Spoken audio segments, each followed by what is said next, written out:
Voici la correction de cet exercice dans lequel on demande de déterminer la mesure de l'angle DEF, donc cet angle-ci.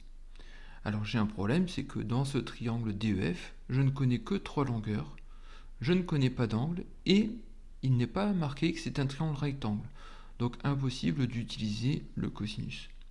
Par contre, je vois un deuxième triangle à côté dans lequel je vois les 3 longueurs qui sont inscrites et 2 angles dont on connaît les mesures. Je peux donc essayer de voir s'il n'y a pas une ressemblance entre ces deux triangles et éventuellement si ces deux triangles ne sont pas des triangles semblables. Pour cela, il faudrait que j'étudie la proportionnalité des côtés. Donc je vais construire un tableau dans lequel je vais inscrire les longueurs des 3 côtés du triangle ABC. Je mets AB égale 12, BC égale 10 et CA égale 7,4. Et puis je vais compléter ce tableau de façon à mettre avec le côté AB le côté qui lui correspond dans le triangle DEF. Et pour savoir lequel correspond à AB, eh bien je remarque que AB c'est le plus grand côté du petit triangle. Donc il doit forcément correspondre avec le plus grand côté du triangle DEF. Ainsi, je peux mettre en dessous de AB égale 12, EF qui mesure 36. De la même façon, le côté CA est le plus petit côté du triangle ABC. Donc je vais l'apparier avec le côté DE qui est le plus petit côté du triangle DEF. Il ne me reste plus qu'à mettre ensemble BC et DEF qui vaut 30. Jusque-là, je ne sais pas si c'est un tableau de proportionnalité ou non.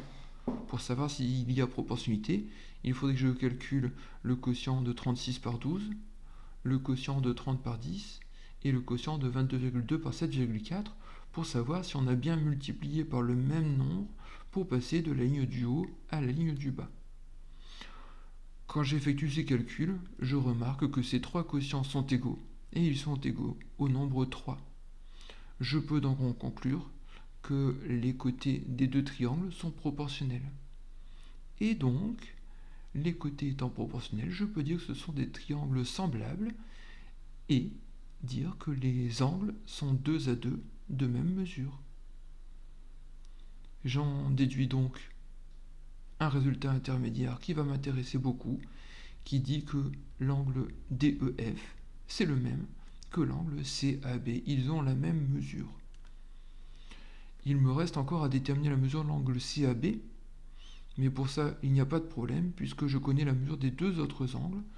Donc il suffit que je dise que la somme des mesures des angles du triangle ABC est égale à 180 degrés, et d'en déduire que la mesure de l'angle CAB est égale à 180 degrés moins la somme des deux autres, c'est-à-dire 85,9 degrés et 37,9 degrés.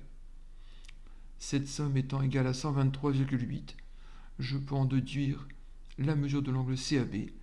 CAB égale 56,2 degrés. Eh bien, je n'ai plus qu'à donner ma conclusion. L'angle DEF étant égal à l'angle CAB, je peux écrire que l'angle DEF mesure 56,2 degrés.